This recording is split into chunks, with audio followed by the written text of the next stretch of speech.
ত্রয়োদশ জাতীয় সংসদ নির্বাচনের আর মাত্র ৩ সপ্তাহ বাকি।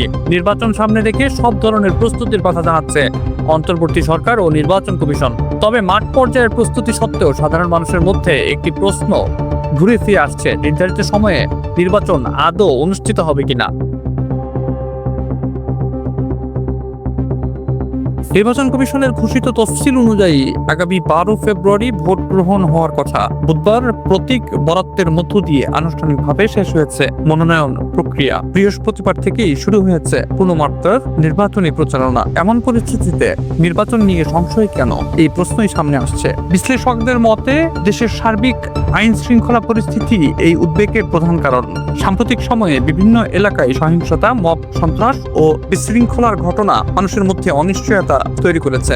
যদিও কেউ কেউ এটিকে ক্ষমতাচ্যুত আওয়ামী লীগ ও তাদের সমর্থকদের গুজব ও প্রোপাগান্ডা হিসেবেও দেখছেন। এ বিষয়ে প্রধান উপদেষ্টার প্রেস সচিব শফিকুল আলম বলেছেন, পতিত স্বৈরাচারের সঙ্গে সংশ্লিষ্ট শক্তি দেশের ভেতর ও বাইরে থেকে নির্বাচন নিয়ে বিভ্রান্তি ছড়ানোর চেষ্টা করছে। তবে নির্ধারিত দিনেই নির্বাচন অনুষ্ঠিত হবে বলে তিনি আশ্বস্ত করেন।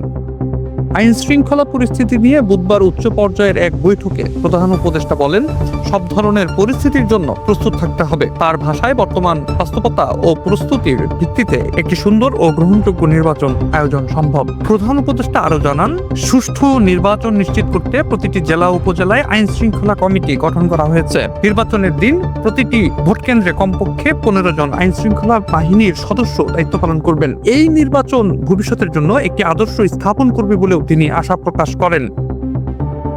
তবে বিশ্লেষকদের মতে কেবল প্রস্তুতির ঘোষণা নয়, মাঠ পর্যায়ে আইন শৃঙ্খলার বাস্তব উন্নয়ন জরুরি। বিশেষ করে মব সন্ত্রাস ও রাজনৈতিক সহিংসতা নিয়ন্ত্রণে কার্যকর ব্যবস্থা নিতে না পারলে নির্বাচনের সময় সহিংসতার ঝুঁকি থেকেই যেতে পারে। সব মিলিয়ে নির্বাচন ঘিরে প্রশাসনিক আশ্বাস থাকলেও বাস্তব পরিস্থিতি কিভাবে মোকাবেলা করা হয় সেটির দিকেই এখন তাকিয়ে আছে দেশবাসী।